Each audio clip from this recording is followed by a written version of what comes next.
Hello, ayan. So, bago tayo matulog, sagutin muna natin yung tanong ng isang sisi natin. Kasi yung tanong niya is about sa kung nakapagpa-medical na daw ba sa Pinas pagdating daw dito, is magpapa-medical ulit. Tapos, mahigpit daw ba ang medical dito? Tapos, Wow! Ang galing sumayaw at ang ganda. Ganyan ang mga dugong Pilipino. yun. So, sagutin muna natin, oo, kasi pagka magpapamedical ka kasi sa Pinas, sisi, tawag dito, kasi di ba during mag-a-apply ka pa lang naman, bago kasi, kasi di ba may may amo ka na, tapos pupuntahin ka sa agency para magpa-medical, papuntahin ka sa agency, tapos yung agency magre-refer sa'yo ng pag-medicalan mo. So, unang process mo pa lang kasi nun is magpapamedical ka na para malaman nila kung fit to work ka. Tapos nun, pagka naano nilang fit to work ka, syempre ipaprocess mo pa yung mga ibang mga papers mo kasi magtitesta ka pa niyan. Magtitesta training ka, iba pa yung test the assessment. Tapos nun, pag okay na kasi ilang araw yun, tapos maghintay ka pa ulit kung maano na yung kontrata mo, maano mo na sa, kumbaga ma-forward na nila, tsaka ka pa lang nun magpipidos, at tsaka owa, puro schedule by schedule kasi yun, sis, hindi kasi yun pagkasabing na yun, pagkatapos mo na yung test na ano ka na agad, diba, na tawag ito, magpipidos ka na, tapos mag-uwa ka na yung ganun. Although sunod-sunod na yung ng process nun, pero hindi kasi siya the next day ganun, so by scheduling siya.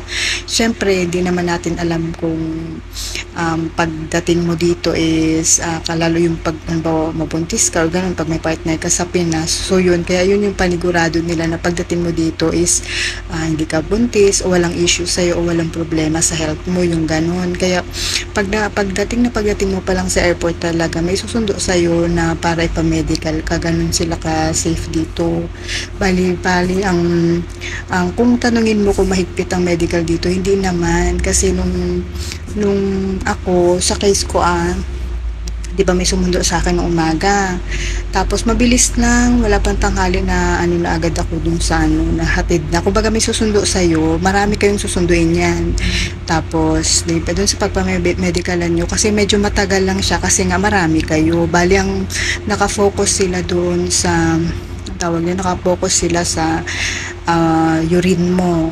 Kaya nga dapat ako nun naalala ko kasi nung dati, ko may water bottle ako, yung sa mineral, yung pinakamaliit, di ba may tiga 8 pesos yun noon, ewan ko lang ngayon kung meron pa. Yung siya, clear siya na water bottle, tapos nun, inalis ko yung talagang, niya, as in clear na clear lang siya, tapos maliit lang.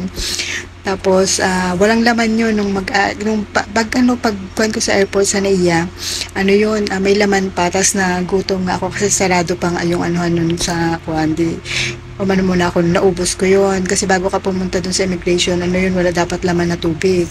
Tapos, ang pagdating ko dun dito sa airport dito, meron kasi sila yung tubig na yung parang fountain lang siya, pero re-refillan mo. So yun, nirefillan ko yun, so napuno na naman yun. Kaya nung inano nila kami dito na magpa-medical, kailangan mong maihi. Nung nandun pa lang ako nung umaga, umihi na ako noon, time na yun. Kasi nga sabi ko, nag-refresh ako noon, ako ng sarili ko, pagdating ko pa lang sa airport. Kasi alas 12 na madaling araw ako dumating.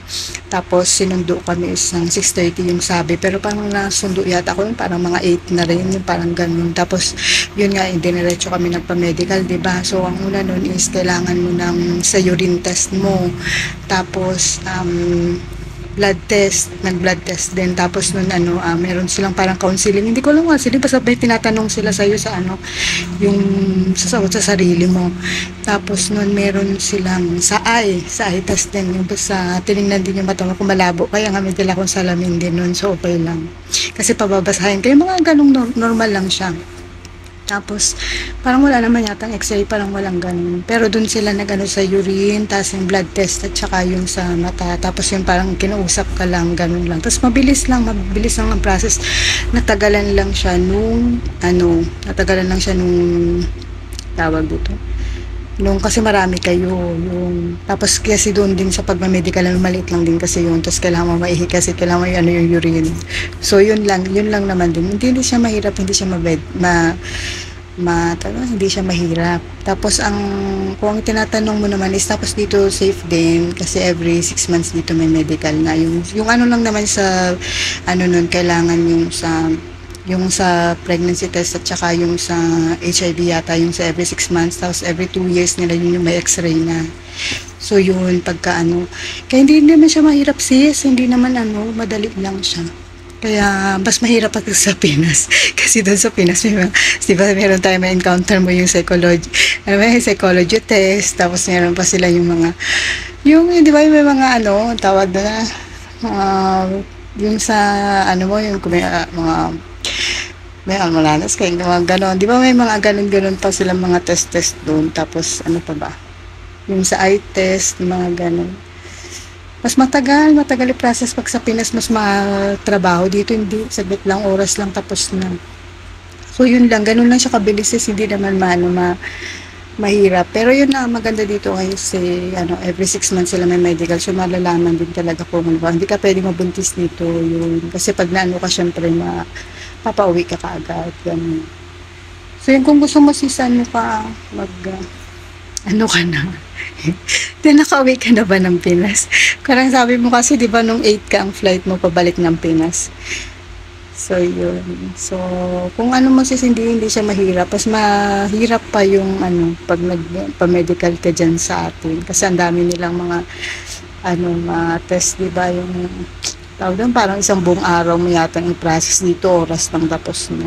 So yun nga lang, pagdating mo pa lang sa airport, i-medical ka, yun talaga yung nila dito. Kasi nga syempre, na medical nga tayo, di ba, sa Pinas, pero syempre dahil nga minsan matagal ma-process yung papers, di ba, naglalaro pa yun ng mga 3 weeks, 1 month, o pag matagal, kasi sa akin nabot pa ng 3 buwan, syempre, kung may partner kayo sa Pinas, syempre hindi may iwasan na baka mamaya mabuntis ka or something. Syempre nakapamedical ka na sa Pinas, di ba, nung una pa lang, nung pag-start mo pa lang mag-apply kung fit to work ka. Syempre, paano kung during process mo is nabuntis ka, ganun. Syempre, di ba, hindi ka na ulit bago mag-flight, hindi ka naman agad ulit. Pero although may ibang mga agency yata na pinapapiti nila bago mag-flight. Pero yung sa agency ko kasi hindi. So, yun. Kaya pagdating dito, wala talagang ligtas. Kasi may medical ka ulit.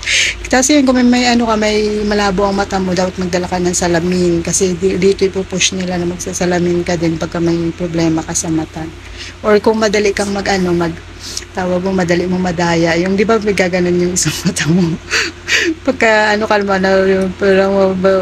na carry lang na nababasa mo naman yung mga letters, okay lang, walang problema. So, yun lang naman yung sagot sa tanong mo, Sisi. Sana nasagot ko. So, pag hindi mo pa na, mag-message ka lang ulit. So, yun lang, Sisi. Bye-bye.